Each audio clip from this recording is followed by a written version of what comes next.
Sei Minosse, il più potente re della Grecia, e stai dormendo un sonno tranquillo nel tuo palazzo di Cnosso. Le onde del mare cretese cullano i tuoi sogni, mentre fuori le guardie vegliano sui tuoi domini. Nulla può turbare il tuo riposo.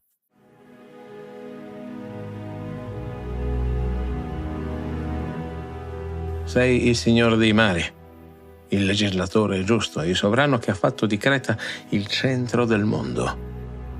Ma questa notte un servitore irrompe nelle tue stanze regali. L'uomo trema, le parole gli escono a fatica dalla gola. Il Minotauro è morto, Teseo è fuggito, tua figlia Arianna scomparsa. Un urlo si leva dalla tua gola, un urlo che attraversa le mura del palazzo, che si perde nel buio della notte cretese, che porta con sé tutto il veleno del tradimento scoperto. In una sola notte hai perso una figlia, il simbolo del tuo potere, il terrore che teneva sottomesso il mare greco. E ora sai chi ha reso possibile tutto questo. Dedalo.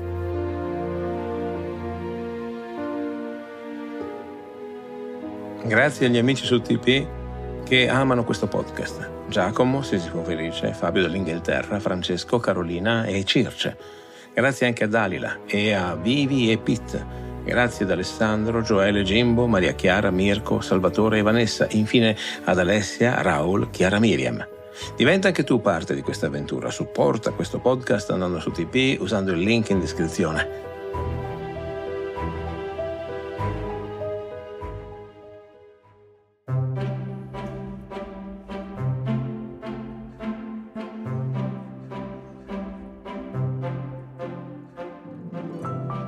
Questo che stai ascoltando è Mitologia, le meravigliose storie del mondo antico. Sono Alessandro Gelain, insegnante di filosofia, psicologia e scienze umane. Se vorrai stare in mia compagnia, ti offrirò le storie più interessanti della mitologia greca e romana. Il mito ha ancora molto da insegnarci e talvolta, come uno specchio, è capace di mostrare meglio a noi stessi quello che siamo. Puntata numero 235, la saga di Creta, episodio 7, il prezzo del volo, la fuga da Creta.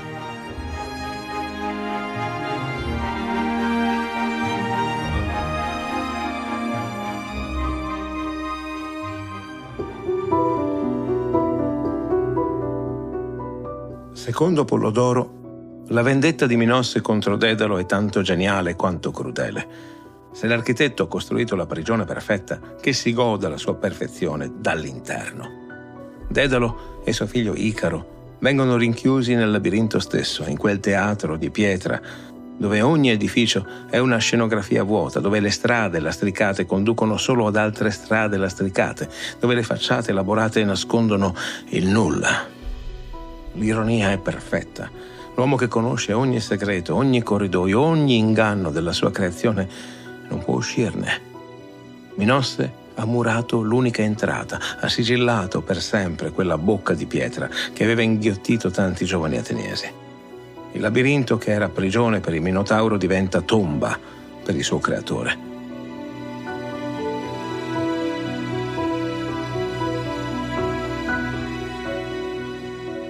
Nei primi giorni di quella detenzione, Dedalo cammina per quelle strade che ha progettato pietra dopo pietra.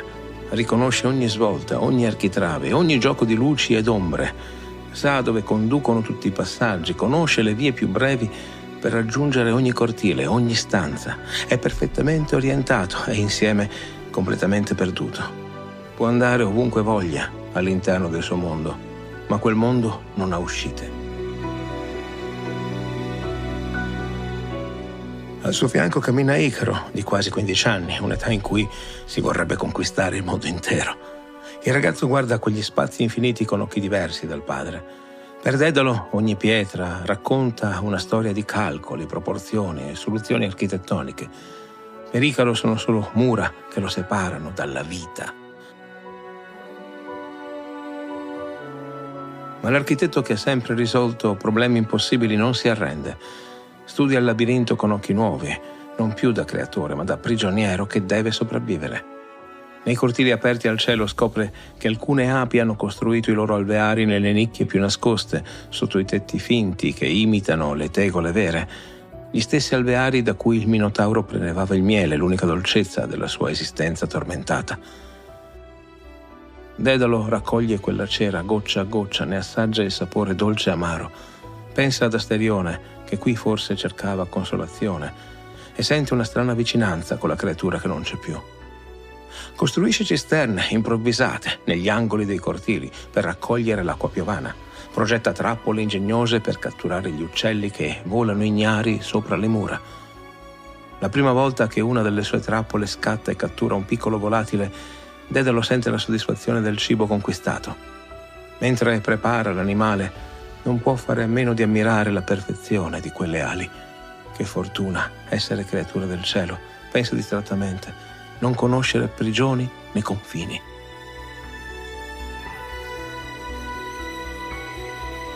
Il labirinto senza il Minotauro è una scenografia teatrale senza attori.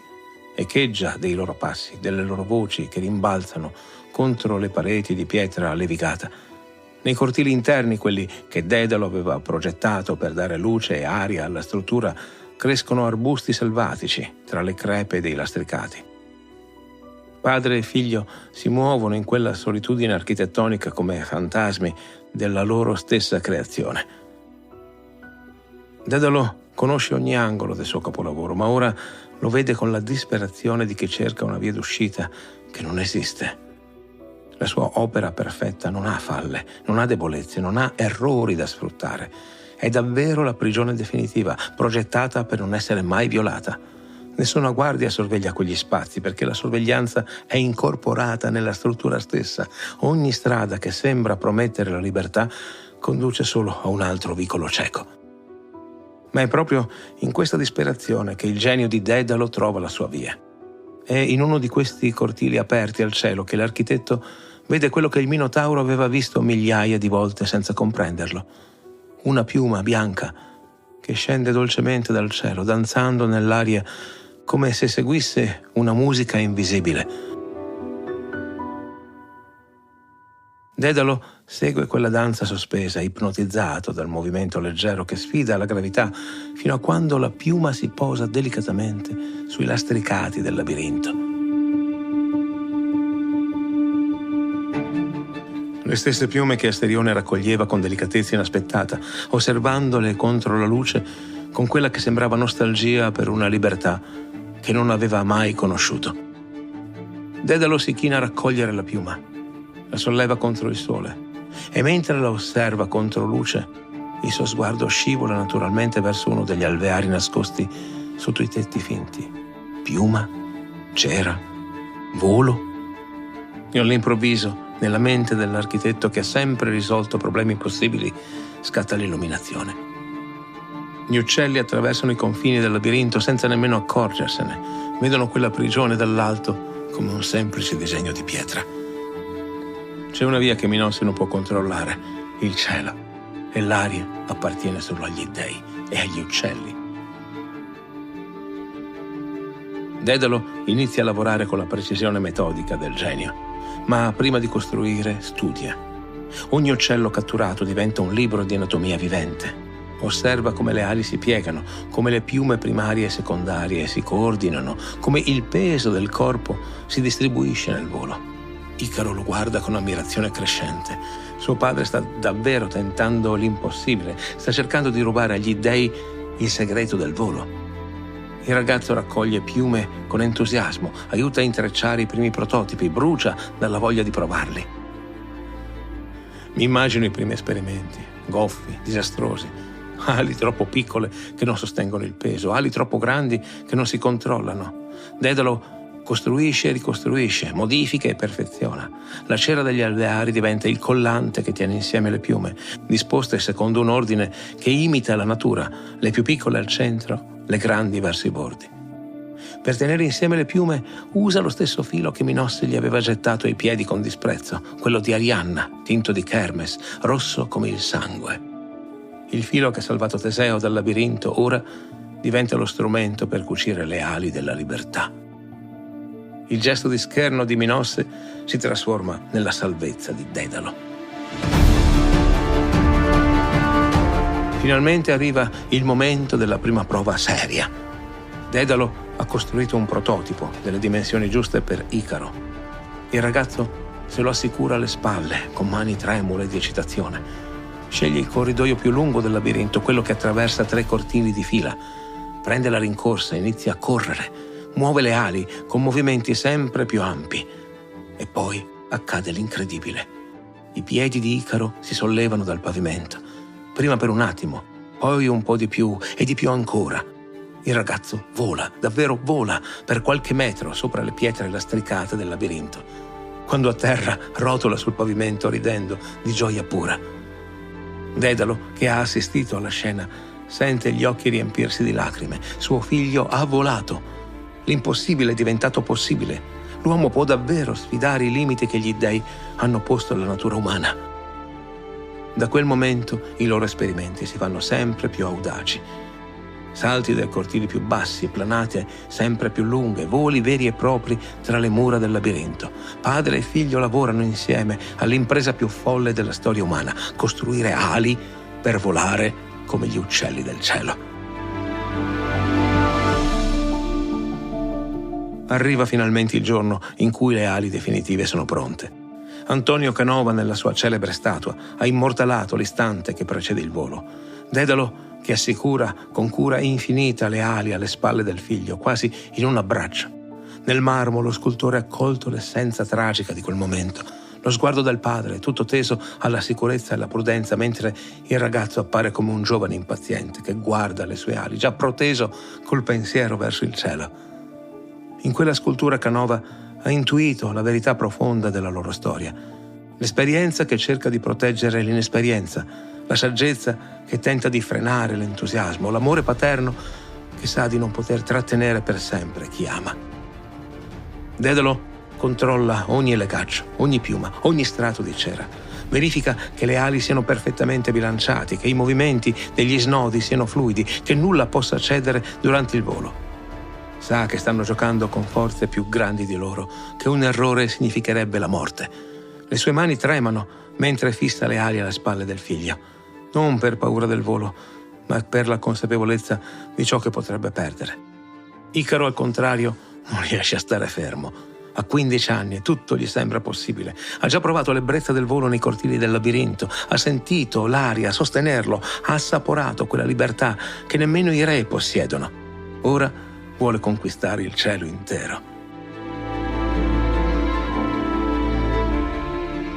L'alba li trova pronti sulla grande porta che si apre sul precipizio. Quella stessa porta che il Minotauro aveva contemplato per anni, l'unica vera uscita dal labirinto che garantiva però solo la morte. Per Dedalo e Icaro quella porta diventa la rampa di lancio verso la libertà.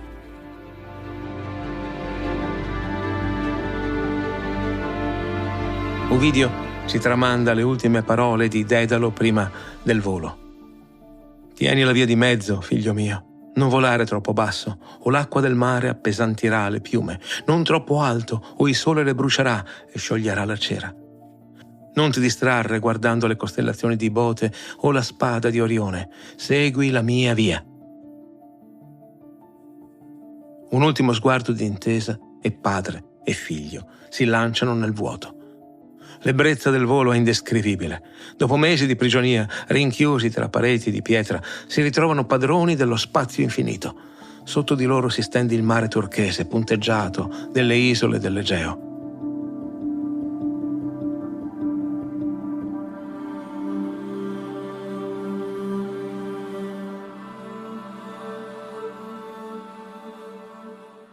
Il vento li sostiene.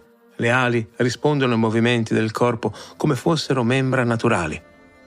I pescatori e i pastori che vedono quelle figure alzarsi nel cielo credono di assistere ad un prodigio. Chi sono questi esseri che volano come uccelli? Dei che visitano la terra? Spiriti che si elevano verso l'Olimpo? Dedalo vola con la precisione che gli è propria, mantenendo quota costante, seguendo la rotta che ha calcolato verso la terraferma. È attento ad ogni variazione del vento, approfitta delle correnti per non stancare troppo le braccia e con prudenza si lascia trasportare. Ha progettato questa fuga nei minimi dettagli e non intende lasciare nulla al caso. Icaro vola con l'incoscienza della giovinezza. All'inizio segue il padre, mantiene la formazione, rispetta gli avvertimenti. Ma l'aria è così dolce, il sole è così caldo, il senso di libertà così inebriante. Il ragazzo che ha trascorso la vita all'ombra del genio paterno ora si sente finalmente libero. Dietro a Dedalo, quasi senza accorgersene, gradualmente inizia a prendere quota. Gode nello sperimentare correnti che lo portano verso l'alto. Inizia a sentire il richiamo irresistibile del cielo. Il sole lo attrae, come attrae tutte le creature giovani che sentono di poter conquistare l'impossibile. Icaro non si avvede della cera che inizia a scaldarsi, delle piume che cominciano ad allentarsi.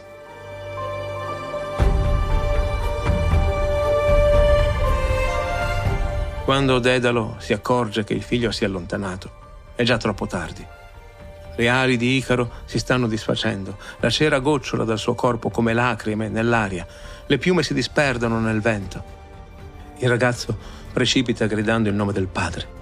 La sua voce si perde nell'immensità dell'aria, il suo corpo traccia un arco disperato verso le onde che lo inghiottano. Il tratto di mare dove cade verrà chiamato Icario, perché anche le acque conservino la memoria di quel volo spezzato.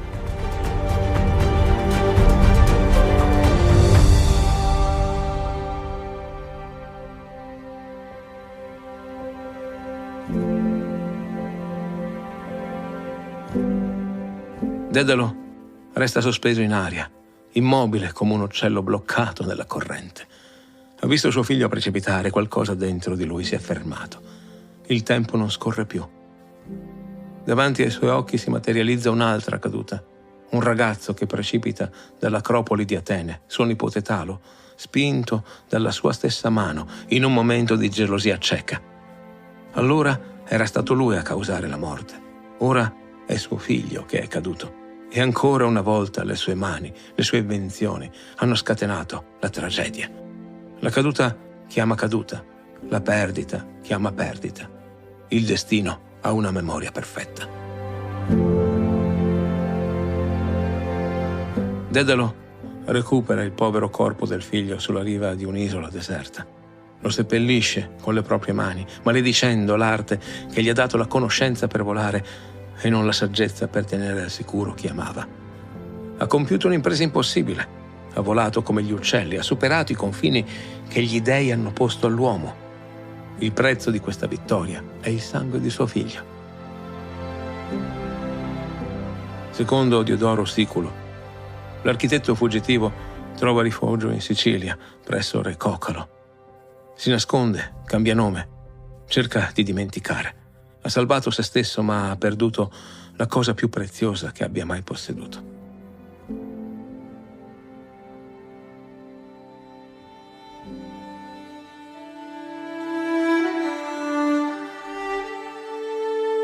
La storia di Icaro è diventata eterna, ma spesso viene raccontata in modo parziale. Si dice voglia ammonire i giovani a non volare troppo in alto, a non sfidare la sorte, a non tentare l'impossibile. In realtà la lezione di Dedalo era più complessa, né troppo in alto né troppo in basso. Il pericolo non sta solo nell'ambizione che ci porta verso il sole, ma anche nella rassegnazione che ci trascina verso il mare.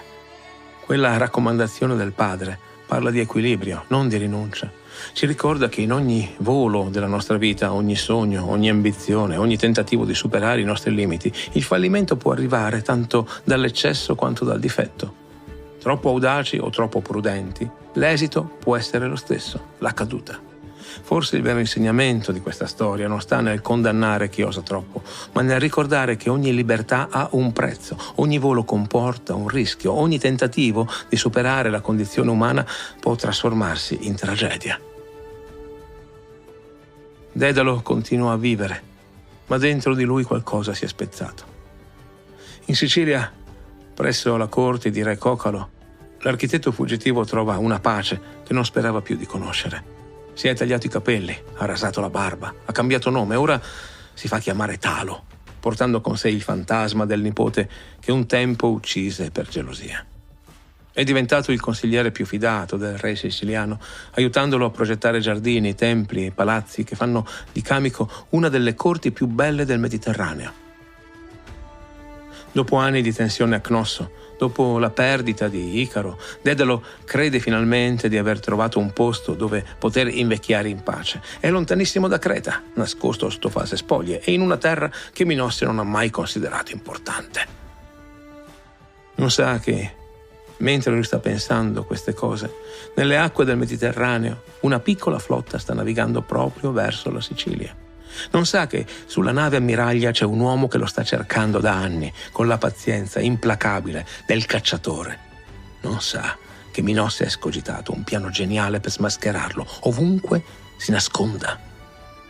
Dedalo dorme sonni tranquilli, ignaro che la sua ultima prova sta per cominciare.